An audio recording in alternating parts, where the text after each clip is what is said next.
It's the Underdogs. Happy New Year. Excited to be back with you. I'm Jordan Brenner, joined as always by Peter Keating. It is our NFL preview episode. We're going to take a look at all the wildcard weekend games, and then Peter and I are going to pick a Super Bowl and one team out of the likely suspects that might have a dark horse Super Bowl run in them. As always, the show is sponsored by DraftKings. DraftKings, the crown is yours. And Peter, the floor is yours. Jordan, happy New Year. Let's take a look at these NFL games. Okay with you if we start with the NFC matchups? Let's jump right in. Starting off with the 2 seed, the Eagles playing the Packers, the 7. The spread is only 4.5. The Eagles are favored. Perhaps that is due to some uncertainty about Jalen Hurts still being in concussion protocol, though indicators are that he'll practice this week, and once he practices, he's out of the protocol. Looks like Hurts is likely to play. Here's what's really cool statistically about this game, okay, Jordan? So many of the numbers that we look at are averages, right? Mm-hmm. Average yards per attempt, or average yards per carry, or yards after contact. So everything that gets smushed down into one mean, right? Sometimes numbers can hold extremes in them, and sometimes you can see extremes in the statistical tracks that a team leaves. Check this out. Green Bay is third in the league in the lowest expected points allowed per pass, okay? Negative 0.09. That's a tremendous rate. They've been great on defense all season. Of course, that's an average number. Opponents' success rate, okay, is actually 43% on passing plays, where Green Bay only ranks 23rd. Green Bay is 7th in the league in sack rate, 7.6% sack rate. That's, again, very good. They're 25th in the league in percentage of scramble plays allowed for big gains. Something like 6% of the plays end up with busted plays that affect them negatively. These are all signs of a boom bust defense, right? Green Bay is characterized by a really aggressive secondary, right? More than 16% of their opponents' drives are ending in turnovers. That's a really high number. Xavier McKinney, of course, having a great season, 8 interceptions. Usually you can't count on turnovers being anything sustainable. Usually you don't like to get gouged by plays, but in this case, their aggression is this boom or bust mentality on defense is allowing some plays, but also really clamping down what opponents can get through the passing game. This is what you want in a playoff underdog, Jordan. You want a team that at its best is shut down. And that's what Green Bay is. So Green Bay is allowing busted plays and allowing big plays, but overall they have an extraordinarily effective defense. And I think that means that as an underdog, they have the high risk, high reward play we're looking for on defense. Anyway, I'll just say one more thing about this. On the other side, on the other side of the ball, Jordan Love's having an even better season than people think. Jordan, if you adjusted net yards per attempt, so you adjust his yards for touchdowns, interceptions, and sack rate, he's 4th in the league behind only Lamar, Goff, and Josh Allen. He's really good on average on everything, and the defense is boom or bust. I like Green Bay's chance, if they're playing at their very best, to pull off the upset, which is, the kind of the giant killing mentality we're looking for. Yeah, look, I've been circling Green Bay as the most dangerous, like, non-division winner for a while. The knock against, there's a couple knocks against them. First of all, health. Second of all, they have not done well against good teams. Okay, but Jordan, hold on. They lost to the Vikings twice. They lost to the Lions twice. They lost to open the season against the Eagles. Most of their wins are against teams like the Colts, the Titans, the Cardinals, the Bears, the 49ers, the Seahawks, the Saints, etc. They haven't proven they can beat a top team this season. Now, last year, they went on a big run in the playoffs. They certainly have some talent. To me, though, I think the Eagles are the best team in the conference, and I think that's the bigger issue. I'd be much more likely to look at a Green Bay upset if they're playing someone other than Philadelphia. And these pass stats, defense stats, don't matter much if the Eagles are blowing them off the ball running with Barkley and Jalen Hurts. So I also actually think it's an important indicator that, there's no bad teams in the playoffs. That's the key difference. And so you want to look at teams that beat bad teams, that beat good teams, rather. But how far can you go knocking a team for losing to the Lions? I mean, they lost to the Lions and Vikings. I'm not And knocking I mean, them. I mean, They just well, it's just like, they didn't play many other good teams because they spent their whole season playing, half of their season playing the best teams in football, which happened to be in their division, number one. Number two, yeah, I think Philly's the best team in the conference too. Unfortunately, we didn't get a seeding where you actually have the best playing the worst and have, the seeding line up with the strength of the teams. So I like both of these teams better than I do, let's say Washington or Tampa Bay to make the Super well, Bowl. let's move on to Washington and Tampa Bay. The Okay. Bucks are the 3 seed at home. Commanders getting 3 points on the road. This game is the highest total of any on the slate, 50.5. Peter, where are you leaning? I'm leaning strongly towards the Buccaneers. Ooh, we're going to disagree again. This is Not exciting. just because of Mayfield's great season, but because of the trenches. Look, Jordan, Washington's defensive line cannot get to opposing quarterbacks. Couldn't even get to Trey Lance. It can't stop the run. Since the bye, Commanders 23rd in pressure rate, 32nd in yards allowed per carry to running backs. Meanwhile, they can't run the ball themselves. They're averaging 3.1 yards a carry. That's terrible. Meanwhile, Tampa Bay's great in between the tackles. Second in the league, 5.3 yards per carry per rush for the season, and a strong run defense. In the trenches, Washington tends to get dominated, which puts a lot of pressure on Jaden Daniels. And guess what? He's capable of making great throws. He's capable of making game-winning drives, great comebacks. That's all true. But he also has an above-average rate, because he's running around all the time trying to make plays, of allowing pressure to turn into sacks. And as you know, Tampa Bay is a blitzing defense. And it's just, I worry that they're going to put this whole game on Daniel's shoulders, and Daniel's going to be under a lot of pressure and take a lot of hits because they're not going to win this game in the trenches. It could actually be a blowout. I totally disagree. I think Tampa has been overrated all season. A lot of smoke and mirrors. Overrated? Jordan, how many guys have thrown for 40 touchdowns in a year? Here are the teams they've beaten. They've won 6 of 7 games to finish the season. Sounds great, right?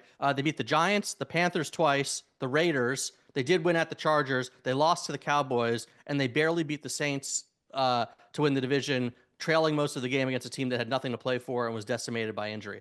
I think Jalen Daniels and Terry McLaurin are going to have a huge game against a very suspect Tampa defense. So I will gladly take the Commanders in this one. So you're arguing against Tampa Bay's schedule on the basis of the fact that they beat the Giants and the Cowboys. You're arguing against the Commanders.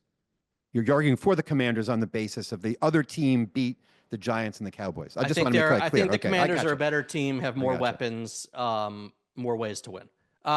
Let's wrap up the NFC with the Monday night matchup. That is the Rams, the 4 seed, hosting the Vikings, the 5 seed. Right now, the Vikings are favored by 1.5 on the road. Pretty amazing, a 14-3 wild card team. What do you make of this?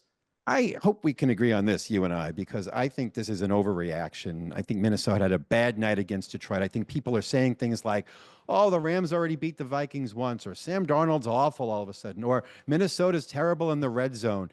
This is a case where really small samples are dictating people's opinions and betting lines, and it's just foolish. Look, Minnesota showed a lot of anxiety against Detroit, right? They were 0 for 4 with 2 short field goals in the red zone against the Lions. Justin Jefferson is not going to miss those pet catches again, okay? If they just relax, play their game, they'll be fine. Same thing goes if they don't over blitz. One thing I will say the Rams have going for them is Stafford's great against the blitz. I think he has a passer rating of 103.2 against the blitz. When they played in week 8, he carved them up against the blitz. He had only 4 pressures, 10 to 13 against the blitz. But if they don't get blitz happy and they just make the plays they're capable of making, Minnesota is a considerably better team here.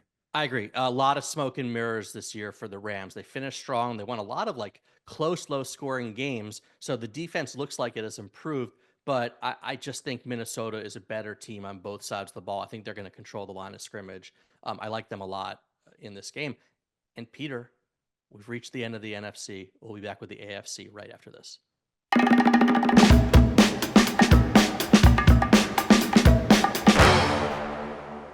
We're back, and so is one of our favorite segments, Nailed It, which is sponsored by our partners at DraftKings Sportsbook, where new customers can bet just $5 and get $200 in bonus bets instantly. Stay in on the action and use your $200 in bonus bets to bet anytime touchdowns on DraftKings, the #1 place to bet touchdowns. If sports betting is not yet available in your state, don't worry.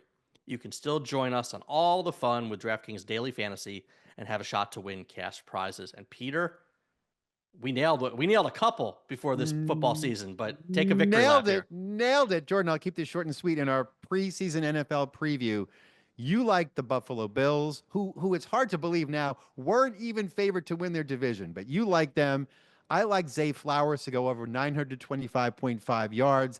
That's another one that looks obvious in retrospect. Not sure it was. Let's give ourselves a lot of credit for that. But Give us the best one. Give us the best but the one. best one, look, I was convinced that Brian Thomas Jr.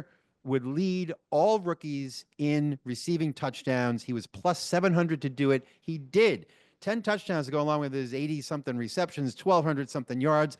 Quick lesson, Jordan. #1 receiver on a team, just like he's going to get his money, he's going to get his interviews, he's going to get his catches, he's going to get his yards. Every year we make the mistake sometimes of thinking that quarterbacks matter a lot to these guys' stats. Look at Malik Neighbors this year. Look at Brock Bowers. Yeah. It's the 2 and 3 guys who suffer when the quarterback suffers. The #1 guys are the #1 guys. It's interesting, right? We always talk about in the past for fantasy football for running backs, volume being king, and you're starting to be able to project volume for receivers in a way that you couldn't. Like you're saying, I remember I doubted you about the Thomas pick largely because I thought there was going to be target competition with Evan Engram. Christian Kirk was still there. Gabe Davis. Well, Kirk and Davis got hurt. Engram was hurt on and off. But you're right. Even going from Trevor Lawrence to Mac Jones didn't make a difference. He just kept force feeding the ball to Thomas. So, that's a big win at plus 700 odds. So I hope you threw a few bucks on that one. The money's already spent, but yes, it was a good bet. And this bodes well for some fantasy advice, I think, because you can count on these guys to be steadier, sometimes steadier than the public persona of wide receivers. Their stats are steadier, And it was really fun to go back and listen to that episode and hear, among other things, Nailed It was sponsored by DraftKings, an official partner of the NFL. Think you can nail it?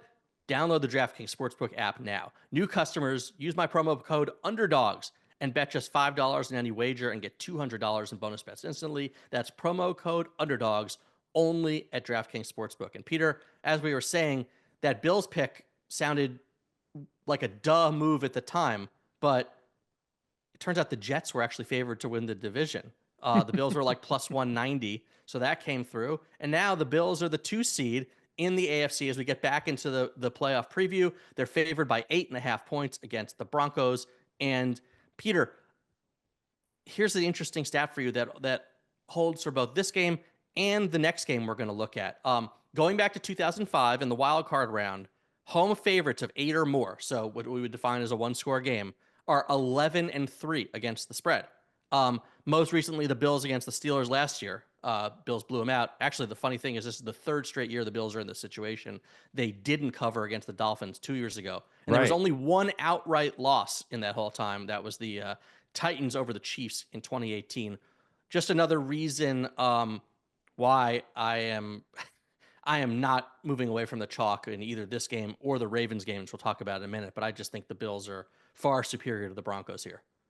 What do you make of the argument that Denver can pressure the quarterback against anybody, then that can keep them in a game, and that maybe they can even run the ball against the Bills, and there's weather and all that? I mean, people seem to be... I don't. No. I mean, first of all, the Broncos defense, some of the advanced metrics don't paint nearly as rosy a picture as like people think of them and the Chargers. I look at them as sort of cut from the same cloth. The Broncos can't run the ball on anyone.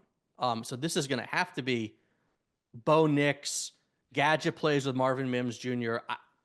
I don't see a path here for the Broncos. Great season, great accomplishment, just making the playoffs, turning things around. Sean Payton's clearly a great coach, but the Bills are superior in every phase of the game.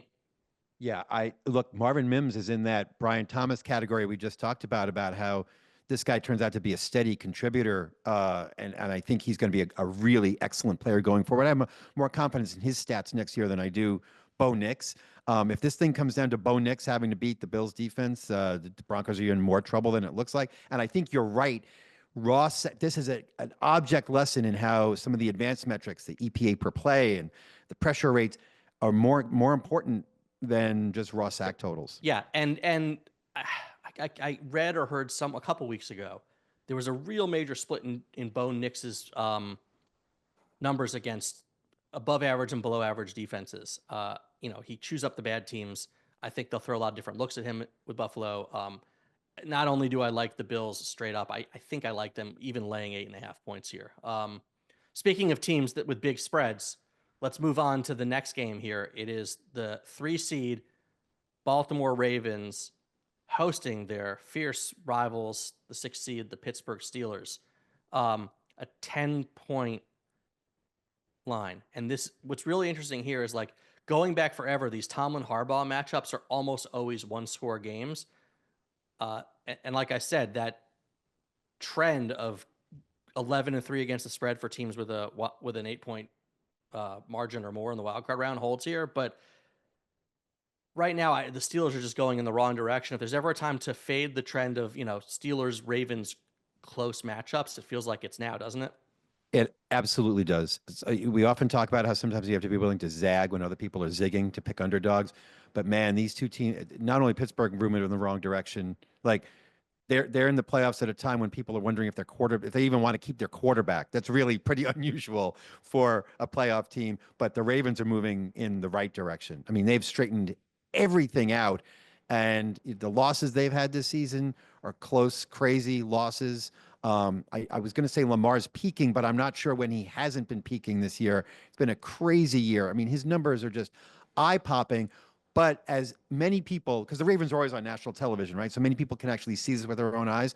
Their defense has also morphed into a much more fearsome unit since they got their alignment and secondary straightened out. And Kyle Hamilton, second half of the year, is playing at an MVP level. Oh, they were talking about that on the broadcast the whole time. Yeah. Defensive EPA, that's estimated points added per snap. Since week 11, the Ravens are number 1 in the league. That's after ranking outside of the top 20 before that. So they've definitely shored things up. We know that the Ravens just beat the Steelers 34-17 in week 16. As I mentioned, that broke a streak of 9 straight 1-score games between these two teams. So look, we know generally pick Mike Tomlin as an underdog. We know generally this matchup is close. But I think if you're picking the Steelers here, you're going off that, and you're going off some uncertainty about Zay Flowers, because everything else we've seen from these teams in terms of quality of play, weapons, options, screams Baltimore. That 34-17 game was very in character for both teams. Neither one of those teams seemed to play out of the zone where they should have been in that team, and I think it's going to be a very similar result. Right. Wrapping up the first round in the AFC is the 4 seed Texans hosting the 5 seed Chargers. Right now, the Chargers are 2.5-point favorites. So here's another stat for you. Road favorites of 3 or less in the wild card round, like the Chargers, are 10-6 straight up since 2006. So they're winning more. They're coming out on top. We're not talking about the spread, just winning those games. 4 games over 500. Last year there were 2 games like that, and the road favorite actually got demolished. The Eagles were 3-point favorites to the Bucks and lost 32-9. The Browns were 2-point favorites against the Texans and lost 45-14. Tough to make sense of either of these teams. The Chargers overachieved. The Texans underachieved relative to preseason expectations. And still, this game feels like a lot of a toss-up, doesn't it? Yeah. It does in the sense that they're closely matched, but I think you'd use the term smoke and mirrors before. I think that applies to Houston. Houston overperformed its scoring this year, and Houston's offensive line was a lot shakier. I find it hard to figure out whether. I think CJ Stroud's still great. I think he's still on track for greatness. I think we both said he was due to regress a little this year, but the offense doesn't look as in sync as it was last year at all. And look, the Chargers led the league in scoring defense. You can let a lot of air out of their numbers, but there is air to be let out of some of their stats. But the Chargers turn things around in ways that are very impressive to me because they shed a lot of their high-priced talent. They got great production out of the players they kept. And Jordan, they just don't make mistakes. They're at the bottom of every pre-snap penalties, yards lost to false starts, like, anything you want to talk about in terms of turnovers and mistakes, they play almost error-free football a lot of the time, and that's important this time of year. So what's interesting is I think the most underrated unit in this game is the Texans defense. So they're top 10 in EPA per snap. Actually, since week 11, the same list we use for the Ravens, they're seventh. Of note, the Chargers are 17th. Here's what's interesting, though. The Chargers, limited sample size, have actually performed quite well against top 10 defenses. They've played 3 games against teams with ranked in the top 10 in EPA per play on defense. And they are 5th in offensive EPA in games against such teams. They went 2-1 in those games. They averaged 22.3 points per game. So surprisingly move the ball, again, small sample size, but have done a decent job moving the ball against good defenses. The Texans, for what it's worth, absolutely terrible against good defenses. 30th in those scenarios. They went 1-3, averaged 18 points per game, 30th in offensive EPA. But Don't I you don't think know. Houston? Don't you think Houston being in this spot is almost all a reflection of the horrible division they played in? Yes, look, the injuries to Stephon Diggs, Nico Collins, Tank Dell. I know Nico's back now, but the offense clearly never was at the best it could be. Joe Mixon was tearing it up on the ground for a while, but I think you pointed out this offensive line has issues. I don't know. The numbers are starting to tell me to take the Chargers. My gut's telling me the Texans. I'll probably go whichever way you tell me to go. Chargers held Baltimore to a 30-23 loss. I think that was actually more impressive than in their game against the Chiefs, where they only lost by 2 points. They've had some impressive close losses that I think matter more than right now, and thinking about who they are and what they can do, than their last 2 games against the Patriots and the Raiders. Okay. So, Peter, before we go, I think we are contractually obligated to pick a Super Bowl. And then I want to add something to that. After we pick your Super Bowl, I'd like you to me, there's clearly 3 top teams in the AFC, and then there's everybody else, the Chiefs, the Ravens, and the Bills. And then in the NFC, let's say the Lions and the Eagles for sure. And let's throw the Vikings since they went 14-3. I think everyone would pick them as their dark horse if they were allowed to. So let's take those 6 teams off the board. And of the remaining 8, pick one team you like to be a potential dark horse Super Bowl contender. So you can start there or with your actual Super Bowl. Where do you want to go? I'm gonna, because I've been saying this all year. I've been saying this all of 2 years. I think this is the Ravens' year. I think we're going to get a Ravens-Eagles Super Bowl. I thought the Packers are going to beat the Eagles, Peter. Well, whoever wins that game is going to make the Super Bowl. How about that? Okay. No, whoever wins that game has a chance to get mauled by the Lions. I realize that. So let's just say the Ravens against somebody. Baltimore's got it all together, and they're a fun team to watch. Take Ravens, Eagles. Take Ravens, Eagles. Thank God for us as Giants fans that the Ravens have been on in so many games, so many weekends in New York. There's been a good team to watch this year, week in, week out.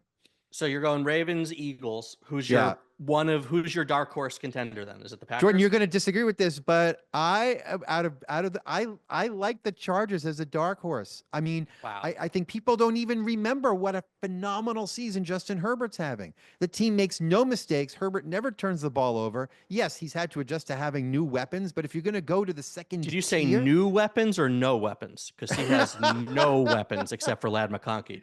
But I mean, they are good in the trenches. They don't make mistakes. They are the opposite of kind of these fly by the seat of your pants teams that try to rack up points against bad teams like Houston and Washington and Tampa Bay.